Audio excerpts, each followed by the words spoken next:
Welcome to Beyond the Scenes, the daily show podcast that goes a little deeper into segments and topics that aired originally on the show. We're kind of like the amenities you get when you stay at an all-inclusive resort. You know, you get the hotel room, of course, but this podcast, it's the room service, the buffet, the fancy bathrobe. Man, them bathrobes so comfortable. I stole 6 or 7. Let me stop snitching on myself. Today, we're discussing a topic from CP Time that I did on the origins of house music.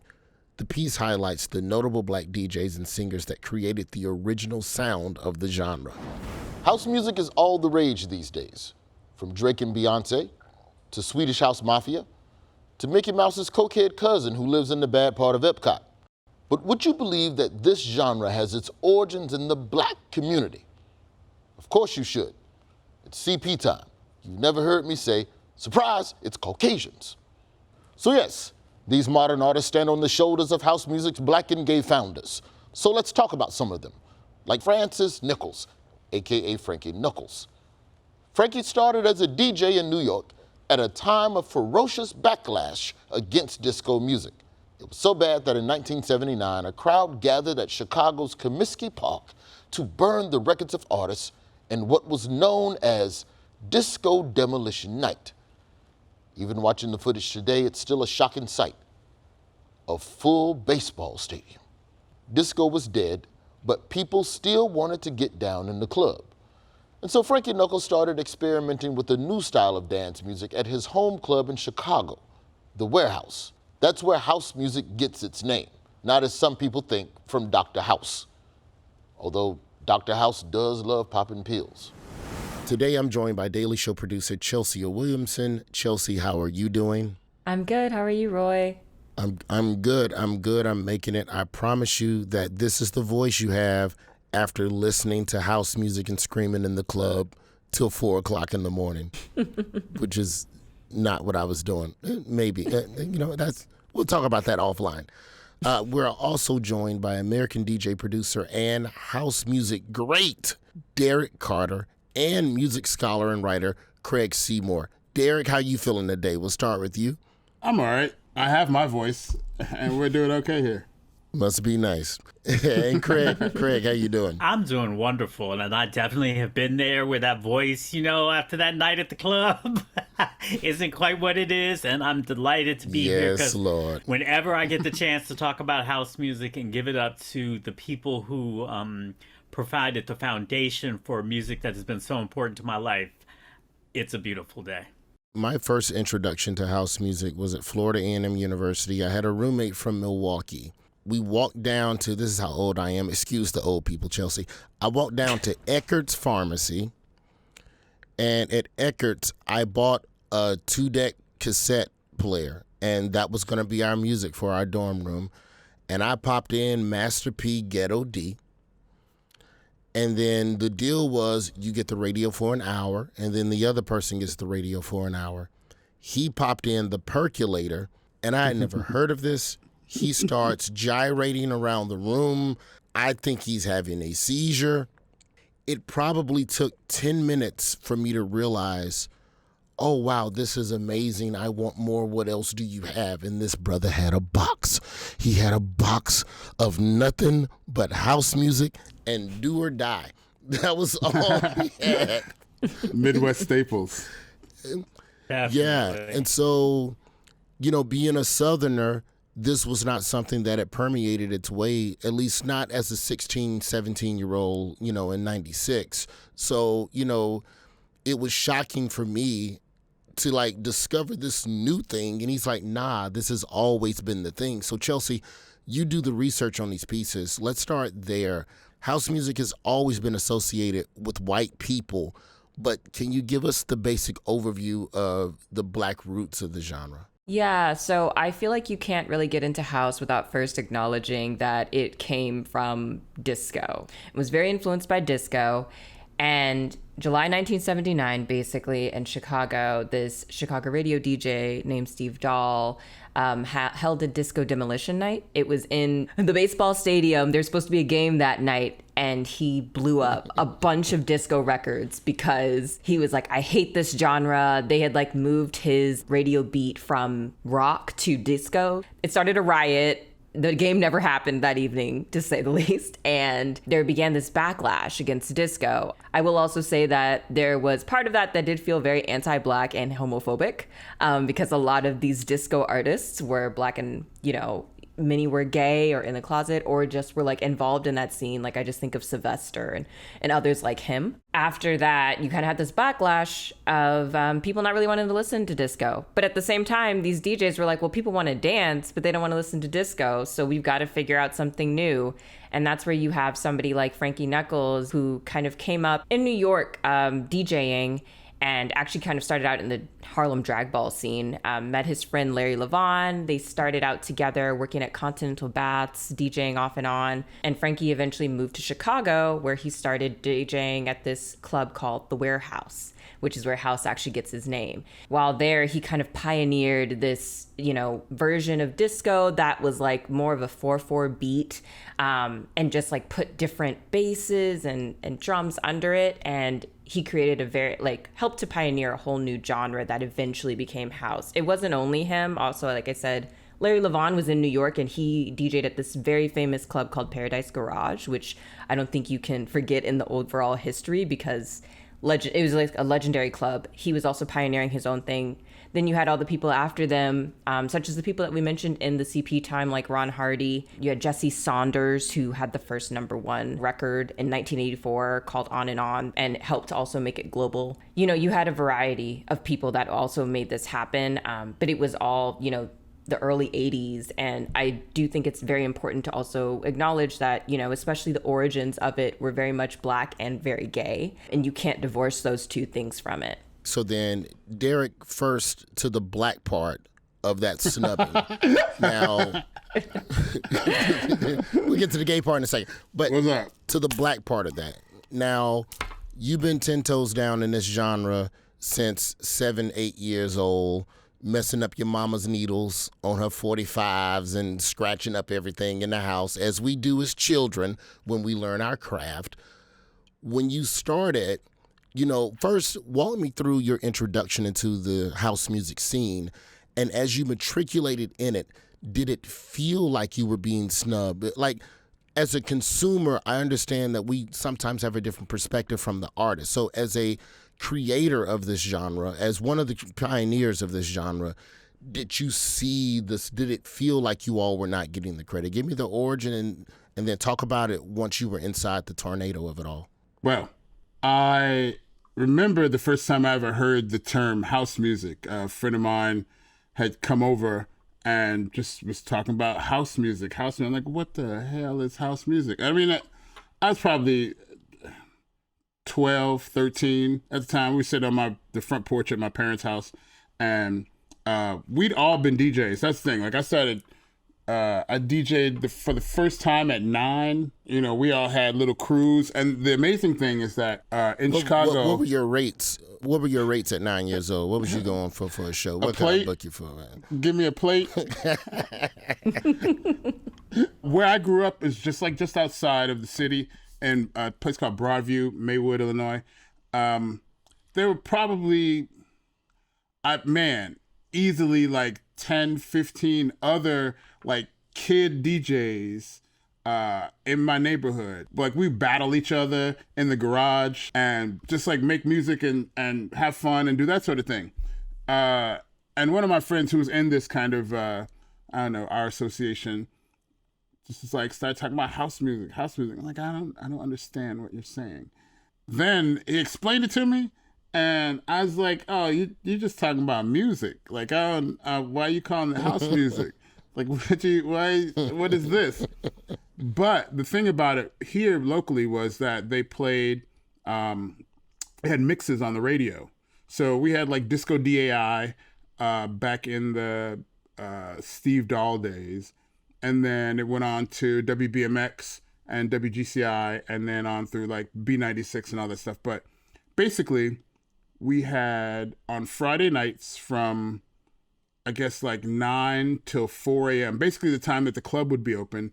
If you couldn't make it to the club, there were radio DJs that would give you mixes. It became sort of the soundtrack, and I was crafty and broke. So like I would manage to Like I wanted to record all these mixes and find all this music.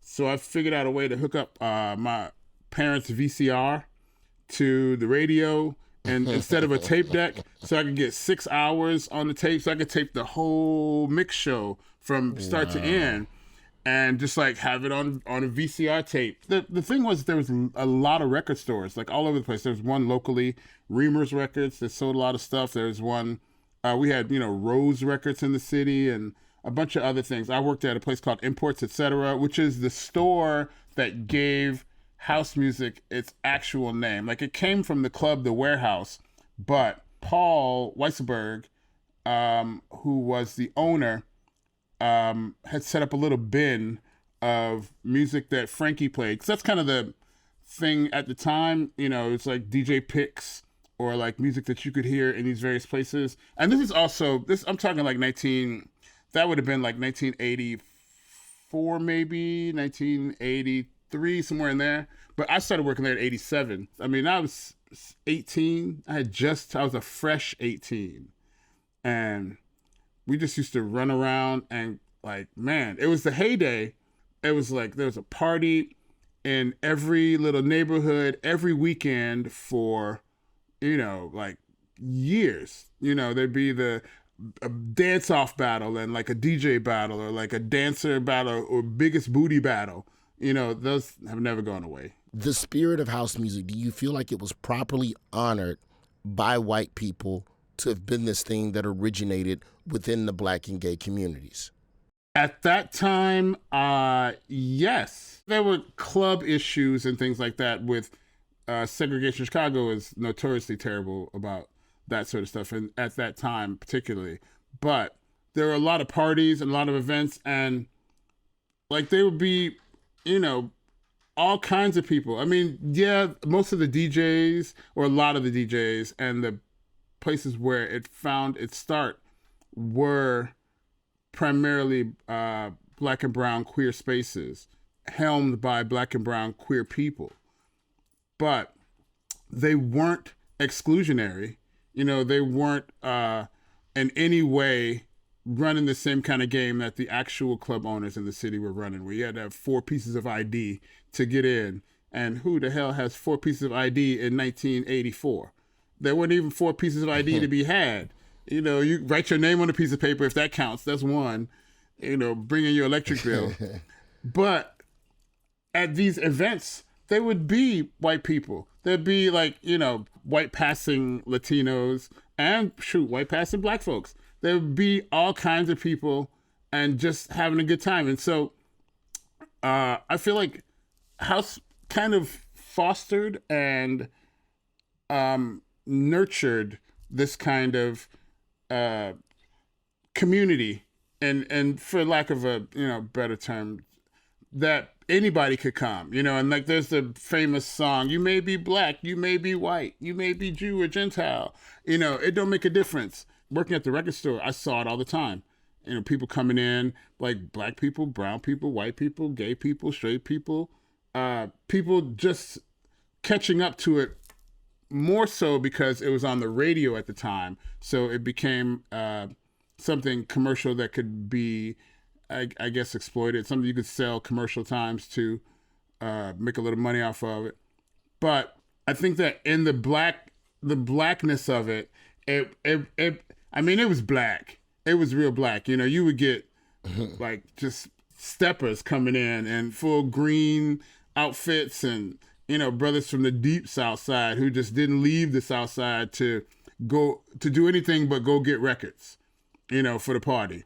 There were a lot of characters. You would run into some interesting people. To that point, Craig, speak a little bit to the LGBTQ community and how they fit into the history of house music, specifically queer, Black, and Latinx men. Well, first of all, I just have to give it up to the Black ingenuity of hooking up a cassette player to a VCR. I ain't never heard of nothing like that ever. So yeah, that just needs a moment. Yes. First of all, just to give it up to that. All right. And then I also wanted to say a little bit about the Steve Dahl, the Disco Demolition riot. The reason why it can really, I feel very comfortable calling it racist is because some of the people that were taking the records that people were able to get in free for a reduced price to get, they were bringing in Stevie Wonder records. They were bringing in Aretha Franklin records. They were bringing in funk records. So they weren't making any distinction between black music in general and disco. They just wanted to burn these black records. So that's something that's very important that often gets lost, in that was definitely racist. I don't care what anybody tries to say. The point is, and what this one, I believe it was Vince Lawrence, excuse me if I'm wrong about that, but I believe he said, he didn't see any Carpenter's records coming through. He didn't see any Doris Day records coming through. He didn't see any Barry Manilow records coming through, but he did see mainstream black R&B records coming through that were not disco. So to me, what's the connecting thread between all their artists? They're black, So it really did have a racial implication. So, I think it's important to very much think of a black queer aesthetic and queer community as very distinct from a white queer community. And I think it's very important to think of the practices of black queer communities as very different from the practices of white queer communities. So that's why when Mr. Carter said the thing about it was always a mix of people, a black queer aesthetic and community and the principles of the black queer community have always been about inclusion. And they've always reflected sort of the thinking of black feminist authors that I'm not free till everybody's free. You know what I mean? It's not a get mine type of situation. It's a someday we'll all be free situation, and we're trying to free everybody's mind. So that's why the inclusion of all sorts of different people was so possible within these black queer safe spaces where they might not have been in white gay spaces, which again, like Mr. Carter said, where you'd show up to the door, if you weren't white, you have to show, multiple IDs, this and that, have to go through all sorts of changes. But I think that inclusive aspect was always a part of it. For me, not growing up in Chicago, but being around I was born in 1968. So I saw it all from the point of view. I grew up in DC, but I lived in New York for a long period of time during this period. And New York at this time in the early 80s was the capital of dance music. Like everything came out of New York or New Jersey, filtered through New York, through clubs like the Zanzibar and Tony Humphreys, and then they get played by Larry Levan at the Paradise Garage and that type of thing. So that was the center. And I distinctly remember when house came on the scene, because what was big back in those days is kind of like what we now call freestyle, but you can call it electro, and records like Shannon's Let the Music Play and things like that, which are very kind of sort of jaunty records. And I remember when the first time Jam Silk's Music is the Key started playing, people were like, what is this? Because it was much more fluid than the sort of electro rhythms before. And then once we start getting Marshall Jefferson's House Music Anthem with the pianos and all of that kind of stuff, it was like somebody switched a light switch, and all of these kind of hard electro records that were once popular were just gone. And now it was all about house music, whether melodic house music or the sort of cut up tracks that people like Todd Terry and people were doing. New York producers really picked up on the sort of cut up sounds that Chicago producers were doing. Producers like Arthur Baker, who produced Looking for the Perfect Beat, one of the first electro hip hop records, he really started being a champion of house music and bringing that into the New York scene. And once it became big in New York, then the pop artists wanted to get in on that money. So that's when you started getting Frankie Knuckles remixing records for Janet Jackson and Whitney Houston and people like that. And that's when it really exploded, when the pop people started getting into it. But again, it was about how the New York producers were kind of translating this raw sound that was coming from Chicago.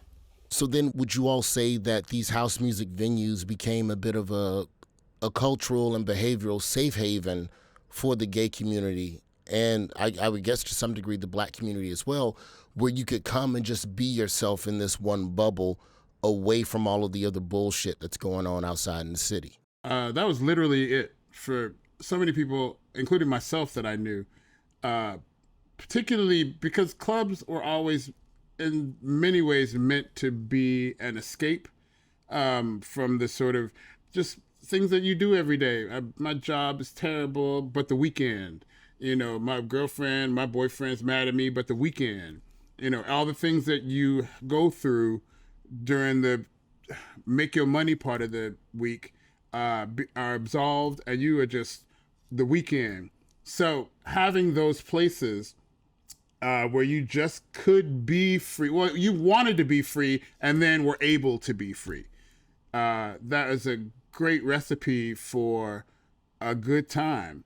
And people were coming to have great times. The interesting thing, both Mr. Carter and I have talked about like how in certain cities, like the big cities, the New Yorks, the Phillies, the Baltimores, the Chicago, house also had a life on radio, which really sort of spread the message. But in terms of Black queer spaces, there were places all around the country, even in the South, in Atlanta, in Houston, and all of these other places where house music clubs were really all that the Black, gay, and lesbian community had at that time, because they weren't hearing it on the radio. They couldn't even find it in the record stores, but they would go to these particular clubs in order to hear the music. And in many ways, they were much more isolated than people were in bigger cities like Chicago and DC and stuff, where there was a larger Black gay community. And then there were also the clubs. In the South, there was only the club, and the Black gay community was the club, and the soundtrack to the club was house music. So it provided such an important connection. And like I was saying about the inclusivity of house music, you hear that in the music, you hear that in Sterling Void's It's All Right, you hear that in Joe Smooth's Promised Land, you hear that in CeCe Rogers' Someday, you hear that in Mr. Fingers' Can You Feel It. It's all about trying to seek for a better world for everybody. It's not just a gay pride anthem. It's an everybody thing. And it's talking about, this was the 80s, so it's talking about apartheid in South Africa. It's talking about all sorts of things that oppress people. That's what house music is to me. So with those artists you've just named, Chelsea, in the segment, we featured, the late, great Frankie Knuckles. Martha Wash made an appearance. We actually got Martha Wash to just straight open up the Zoom camera and do a joke with us on the fly. And she was with it on Zoom. She knew the button. She like, what ain't no sharp. Well, because she's seen the eras. She was 2 Tons of Fun. She was the backing band for Sylvester. So she's as disco gets. Yeah, she is pedigree. That wraps up our time with house music, if you like that sort of thing, which personally I do not. Maybe I'm old school, but that type of music is undignified. Shaking my hips like a heathen? No, thank you. There's no commandment about dropping it low. That movie Dirty Dancing was about 2 people rubbing crotches in public places. It's a terrible film. What in the? Roy. Is that you, God? I knew you were a Black woman. No, it's me, Martha Wash. What's this I hear about you not liking dance music? Martha, I cannot abide by dance music. Not a single note. I'm a man of culture. I shimmy once a decade, and that's it. Nonsense. Everyone can dance. Everyone must dance. Hit it, studio. Hit what from this? You are God. Oh. Come on, Roy.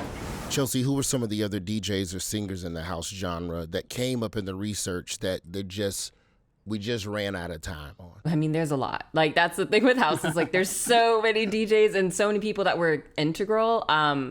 I know, especially on the, we were trying to find, a lot of women DJs that helped out early on, and we came up with Yvonne Turner, who did, the Music is the Answer dub mix. That is this huge song, and she actually was never properly credited for it. She was actually credited on the original vinyl as Yvonne Turner. They credited her as a man, weirdly. And that happened to her a few times in her career, and she ended up actually leaving, but then coming back a couple of years ago and got Grammy nominated for a song. So, she's like, managed to do the whole thing, but people like her. And I recommend also two Yvonne Turner tracks just while we're on Yvonne Turner. Oh, sure, just yeah. That people would I think they would like and know.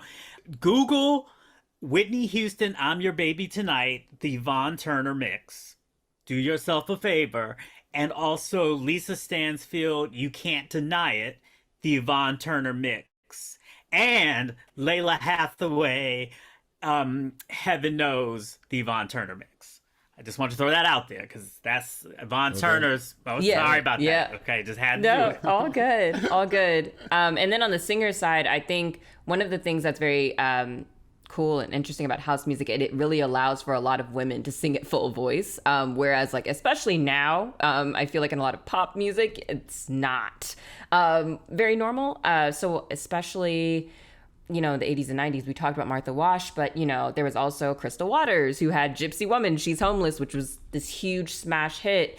You have Ultra Nate, who had this huge hit, Free, and she's one of the most commercially successful house music singers ever. And when we were speaking about the sampling of these disco records early on, you have Lolita Holloway's Love Sensation, which then got turned into Good Vibration, which everybody knows, but she actually also did not get credited for her vocals because it was just remixed and sampled so many times. So, there's so many women that have like made it in this and made dance music their main career, because especially for a lot of Black women with huge like church gospel vocals, like house music is a home. It's a safe space, and it's a place where it's consistent work, and they know that people will listen to it, they'll get paid for it, and their voices will be appreciated. One of the things that is often overlooked, I feel, is lesbians. Back in the good old days when I would go clubbing and things, there were like lesbians who were just out being themselves and finding places, because it's hard for,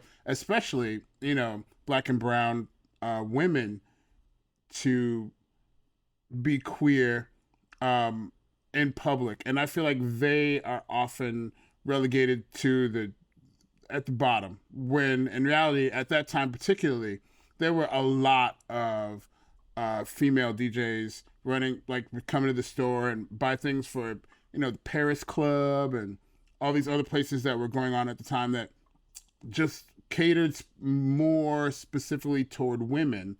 So there was a place that existed for them in this sort of pantheon, or this hierarchy of Black and queer. Like, it wasn't just men. Yeah. There were a lot of women. There were a lot of trans people. Lots of trans. I knew queens that kept razor blades in their cheek because they couldn't get home unless they had some protection. Keep a razor blade in between your toes. So all you got to do is kick your shoe off, and you can kick somebody in the face if they try to, mess with you. Like, these, like, but, these are like hard bitches. Like, just ain't playing with you, and you gonna know it. You could learn a lot from them, though. I've learned a lot of self-protection things that I know from trans women back in the day. Keep $50 in your shoe just in case you get arrested. I bond, like all the good street stuff. Like, the street knowledge came from trans girls, especially the ones who were. See, this is why we can't get rid of CRT in schools. We need this knowledge in the textbooks. I mean, and if you had like a trans woman, that had your back, like that. Oh, baby. Ooh. Oh, baby. She would go to town. Speaking of inclusion, after the break, I want to talk about the way that Europe played a role into the evolution of house music, and what many would argue is the pushing out and erasure of Black and gay faces within the craft, and how that affected the evolution of house music. We're going to get into that after the break. This is Beyond the Scenes. Beyond the Scenes, we are back. We are talking house music. Now, we have discussed the foundation of it. We've discussed the base of it, the origins of it, but let's talk a little bit more about how it evolved beyond America and how that led to what I suspect would be some of the erasure of Black and LGBTQ folks from the historical context of the music. Why do you all think the erasure started, and what role did the global evolution of house music play in that? Well, I don't have anything against Europe in the erasure, because Europe is responsible for house music gaining its international popularity. When house music started, nobody in the States, in terms of music journalism, in terms of anything, cared one small bit. It was the European journalists who came over here and wrote about house music. It was the licensing deals from the small independent Chicago labels that they licensed and took over to Britain. And in the UK, these records became like #1 records. Jack Your Body, the house music anthem, they became #1 records, when over here nobody was trying for them. I remember one of the most important house groups of all time, Tin City. They were signed to Atlantic Records here, but their record was blowing up overseas. Do you think that Atlantic Records gave them money to tour overseas? No. The lead singer, Byron, he had to ask his grandmother for the money. She gave him a razor blade, told him to slit underneath the curtain where she hid her money. $10,000 dropped out on the floor, and that was his touring budget. They went over there and toured it, and I believe it was That's the Way Love Is became a top 10 UK pop record, but not because of any support of the US labels. And also, all of the old house music legends can go overseas now and still get a check and still perform, and they get perform like rock stars. What really happened is that, and we haven't talked about this yet, but we can never underestimate the power, just the loss that happened with AIDS. That decimated the Black gay community at every single level. So that affected the people that were making the music, that affected the people that were in the clubs listening to the music. Those clubs began to close because there wasn't enough of an audience. We're talking about estimates where some Black gay clubs feel like between the 80s and the 90s, they lost 40 and 50% of their audience. More. Or more. And so as the music's getting popular, it starts getting played in the white clubs. And these big white clubs, it started be calling the big rooms. So the music started to be made for these big rooms that were mostly white. It wasn't being made for a Black gay audience anymore, and it lost the soulfulness, the rootedness in R&B, and it lost the sense of social responsibility that was so much a part of early house. So to me, that's where the erasure comes from. I don't blame a UK kid who grew up with, Tin City and Steve Silk Hurley in the top 10 trying to create their own version of that. I mean, that's just something people are going to try to do. I think it was because so many Black creators and audiences died out because of AIDS that made it very easy for the erasure to happen, because once you got these big rooms, these white gay spaces doing their version of house music, then those DJs came to prominence and they came to set the aesthetic. And it actually became the first time, I think, in the history of music, I'm gonna go this far to say, when dance music in general was not connected to the priorities of Black people. Like from the blues to jazz to R&B, Motown to disco to original house, all of those were the aesthetics of those were founded by Black people and were rooted in Black culture. But once you started getting the music playing in these white venues and these circuit parties and all of that kind of stuff, dance raves, all that, thank you, EDM, all that was no longer rooted in anything Black. And that to me is what led to the erasure. I feel like part of this also exists on a level that has a lot to do with socioeconomics. So I knew growing up 30 DJs, 15 of whom I would easily say could kick my ass and the DJ. Want to battle, they were great. But, you have to get a job. And, you just go DJ all the time. People, particularly Black and brown people, often don't have a parent or a family structure that allows them to be independent musos, to, chase their dreams. And, I knew people that wanted to keep DJing, but somebody mama got sick and he had to go get a job. I knew people who were DJing, got into a motorcycle accident and couldn't keep DJing because, didn't have insurance. And, all these sorts of stories that I feel are particularly tethered to Black and brown and often queer spaces because of a socioeconomic position. Oftentimes, particularly with Black and brown queer people, they were excised from the homes. When someone found out that they were gay or queer or transgender or, just not right, whatever it is. And so they're living on the street. They are, doing these things and trying to cobble together a sense of expression from whatever they can, however they can, whenever they can. That's hard. And then that's also why a lot of the AIDS, when it came in, I remember people just disappearing, just not there anymore. You would, even at the record store, what happened to so-and-so? And then somebody would come in with a little spot on their face or something looked a little different about them.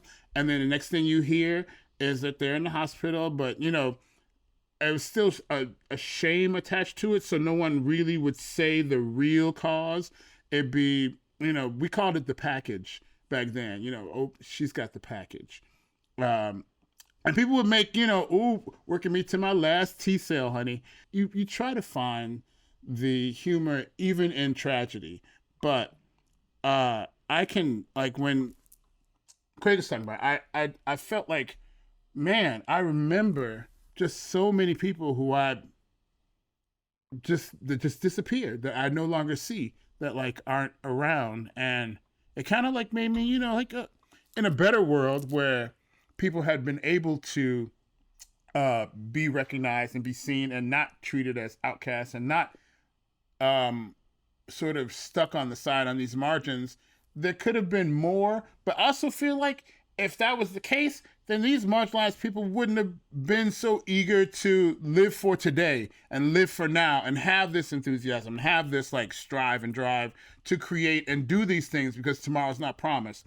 Or, you better get it now because you never know. It's so much deeper not deeper, but I mean, there's another layer in that you have to talk about the business owners and the socio-economics of Black club ownership. Once Black club owners were losing their audiences, they couldn't always afford to pick up and start a new venue somewhere else just because of the socioeconomic conditions that affect Black businesses, so that's why you had the white-owned big clubs. And what do white-owned big clubs want as their customers? They want white people. They want white DJs. So that's why I'm not so quite as quick to blame it on Europeans. Because if you think about a lot of dance acts like Daft Punk, on their first album, they don't do anything but they have the song called Teachers where they just throw out people's names. A minute. I get a shout out. Oh, yeah, you are. Yeah, right. All right. Exactly. After the break, we're going to take it home and we're going to talk about where house music can go. We're going to talk about Beyoncé and Drake. It's Beyond the Scenes. We'll be right back. Beyond the Scenes, bringing it home. We are talking house music. Now, we've talked about the de-evolution of it in terms of Black and gay creators being able to still be at the forefront of the creative evolution of it. So, Derrick and Craig, I want to pose this question to you all before we talk Beyoncé and Drake. Do you think y'all's work and contributions to the industry help keep the history the Black history and the gay history of house music alive. Let's just talk a little bit about the work that you do now to make sure that this genre still remains as relevant as it was, back in the day. Because, Derrick, I feel to some degree with what happened in the 90s with the AIDS epidemic, what happened with poverty and just the, and we really could even blame crack and jail and drug sentencing as well as part of that. Yes. All of that. Losing some degree of your autonomy and being able to control this genre, you lost some of your autonomy. So talk a little bit about the things that you all are doing now to try and get some of that back. There's a lot. There's really a lot. I mean, I travel a lot for work, for DJing, playing clubs, doing various events and things like that.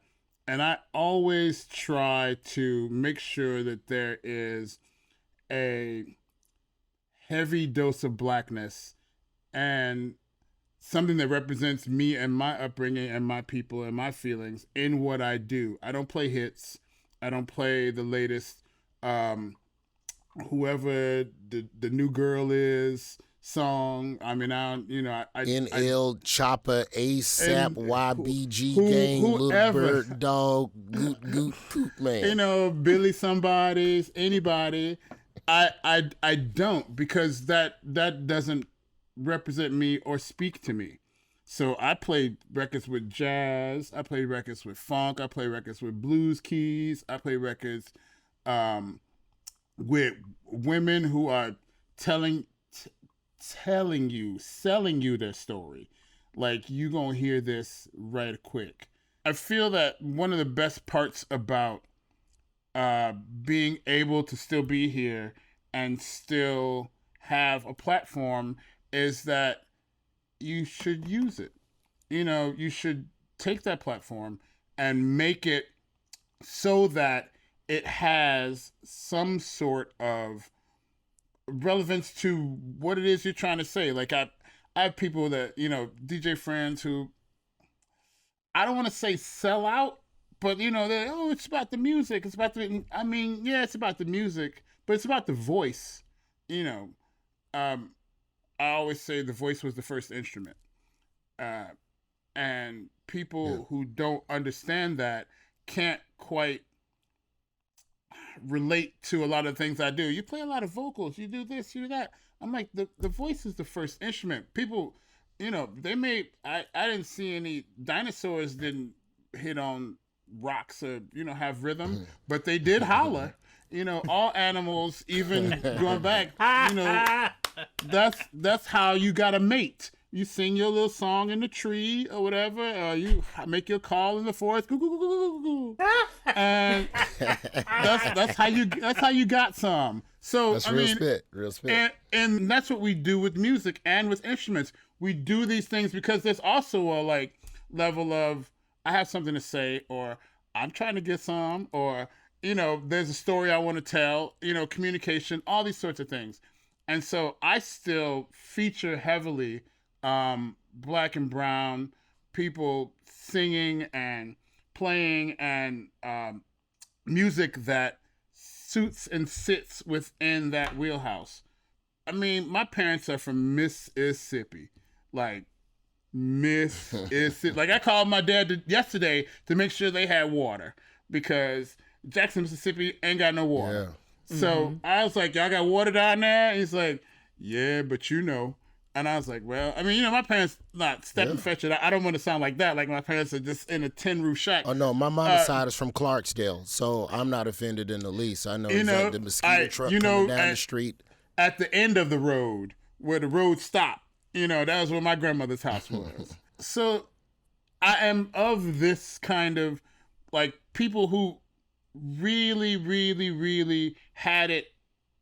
I don't want to make it sound like, these are victims, because they never really consider themselves victims. They don't play like they're victims. My parents are not victims of anything, but their conditions and their situations weren't always the best. They weren't geared for success. And the fact that, they made it out, my mom's a teacher, my dad's engineer, they raised their kids in the suburbs and said, we had enough of this cold, we're moving back. and allowed me to go to private school and this sort of thing, I find that in all that and all the like whiteness that I was often the blackness in, I was the blackness in the whiteness as a child a lot, you know, I always had my roots to keep me strong, if that's another analogy, you know, like a good foundation of things. You know, my roots kept me upright. My roots kept me from doing some things because there's always like, you know, an ancestor here or like you know, my mother still sits on my shoulder and corrects my English, you know, and this sort of thing. So, I feel like being able to still be the blackness in the whiteness is part of my very platform in general and the way I approach a lot of this and go through it. Beautiful. Craig, talk a little bit about your writing. Yeah, as for me, one of the most perplexing questions that I'm dealing with in my writing is like, I think a lot about the brothers who aren't here. Like the brothers who like might have become superstars but passed of age. The brothers who might have been a great producer but just didn't get that chance. That haunts me all the time, and I don't know quite how to get at that, but I know I do write, you know, so much of my work is about preserving the stories and the names of Black gay men that have contributed to pop music throughout, you know, from singing the Sissy Man's Blues to Saucy Santana, Booty. You know what I mean? Stewart. So, you know, it's all the way. And, you know, I just wanted to call some names. I mean, I think we do have to talk about the people that were out during the period, like the Robert Evans, you know, one of the greatest vocalists, you know, house music vocalists ever, like, and David Cole using his church piano playing, you know, became part of CNC Music Factory and then remixed the Whitneys and stuff. And just these men, I think it's important to tell those stories. I just kind of try to record the stories of people who I feel haven't been given their due, and also to sort of share my stories of how it felt literally to be a Black gay man in their 20s, in the 80s, dealing with this kind of stuff in real time. To that point, with the Saucy Santanas of the world and the more present-day artists, Chelsea, give us some of those genres that have been influenced by house since its rise through the 70s and 80s. Yeah, I feel like house is ever present and omnipresent, actually, which is so crazy because a lot of people don't necessarily equate it with a lot, but it's had so many influences. So I think you have acid house, which is kind of like known for like more like squelching noises. It sounds a little bit, it sounds different. And Ron Hardy was actually one of the ones who helped to kind of bring it to the forefront. Pre-techno. It's like proto-techno. Right. So then you had, you know, you kind of started acid house, you know, 2 Live Crew, 2 of the members in there actually started Miami Bass, which is huge and is also part of the house family. They also helped to start, you know, Baltimore club music, which we still hear to this day. You know, I will say for people, if maybe you're not as familiar, I'd say one of the latest-ish ones that you've heard more mainstream is probably like on Drake's album Sticky is like a Baltimore club influence, but also WAP samples, you know, early Baltimore club song, you know, Whores in This House. So, you know, we hear that one a lot. You have Amapiano, which is like a South African house, you know, genre, like deep house, gospel house, hip hop house, ghetto house. Like house is like everywhere. Gospel house? We going to Jesus? Oh yeah, that's gospel. Yeah, gospel houses. Yes, we actually just finished doing a gospel house record. Every Sunday morning. Mighty. Yep. Going to Nazareth. Nah, every Sunday morning I listen DJ Spin, who's a Baltimore Spin person, and he has his Sunday service. Gospel, you know, because of the thing is, the pianos like that Marshall Jefferson brought in through the house music anthem, that's nothing but church piano. And then you got people like David Cole who were used to the church. So all that piano you hear in house music, house remixes, that's all from the church. And that the singers were all from the church. So it's like, that's the most natural thing. Yes. That's the most natural thing in the world. If you had to sit in church 8 hours on a Sunday and couldn't leave except to, you get some food and then come back to church again, and then you do all the things. If that was your life, especially for a lot of Black men and women, that was your life for the first 16, 17 years of you being on this earth. Like it's in your bones. Yeah. It's in how you hear music. It's in how you approach people getting happy. And it's the release you want from it, that you expect from it. She done got happy. Yeah. And you got to fan them and like put it, the whole, like all of that, the church fan and you, because that's like a club. That's what the club is. You get there and people get the Holy Ghost on the dance floor. Church is the club with better chairs. If you're lucky. Frankie Knuckles used to call the club the haven for the children fallen from grace. So he was very much aware that a lot of the gay people that came to his club were people that were grown up in the church experience, but were then outcast because they were gay. So yeah, you need to get on that gospel house wave now. Come on now. This has been a wonderful discussion. I will end on a simple question. We can answer as quickly as we can. Chelsea, you'll go first. We'll end with Derrick. Drake and Beyonce's house influence albums that came out in 2022, good or bad? Chelsea, go. I will say that I think that anytime Black mainstream artists taking back a Black genre, overall, I will say is a good thing. I think also they're two completely different types of house, which I think is another part of it. But, Beyonce is ballroom house. Drake is more, I'd say, like tropical, a little bit more UK Amapiano-ish. But yeah, Afro beats it. Like it's a little bit different, but I enjoyed both. Both go up in the club. That's what matters to me. So that's what I'll say. Yeah, I agree. The whole thing, they're just two different albums. I mean, Drake is very much as house has crossed the Black Atlantic, as I say. As house has moved its way through the UK, through South Africa, back up through Toronto. A reverse middle passage. Exactly, really. I mean, that's what it is. And it's so it has that kind of modern feel.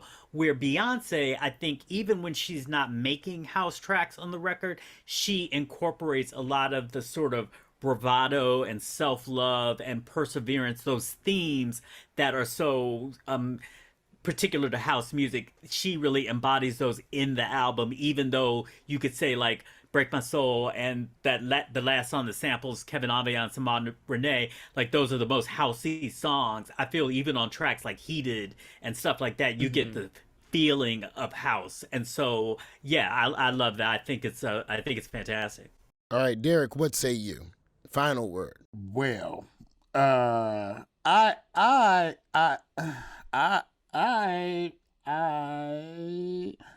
don't like it. Here's the thing. Two of my absolute best friends in the entire world, one of whom I started label with, and one of whom I've been best friends with since I was 17, wrote and produced some of the things on the Beyonce album. Honey and my classic music company partner, Luke Solomon, did Alien Superstar, and then they did one of the other songs, I forgot the name of it. So I give them credit for entree into this kind of this different world, being present and being seen, being in these places, presenting this music, and having something to do with a large amount of shine. Honey is my best friend since we were, forever.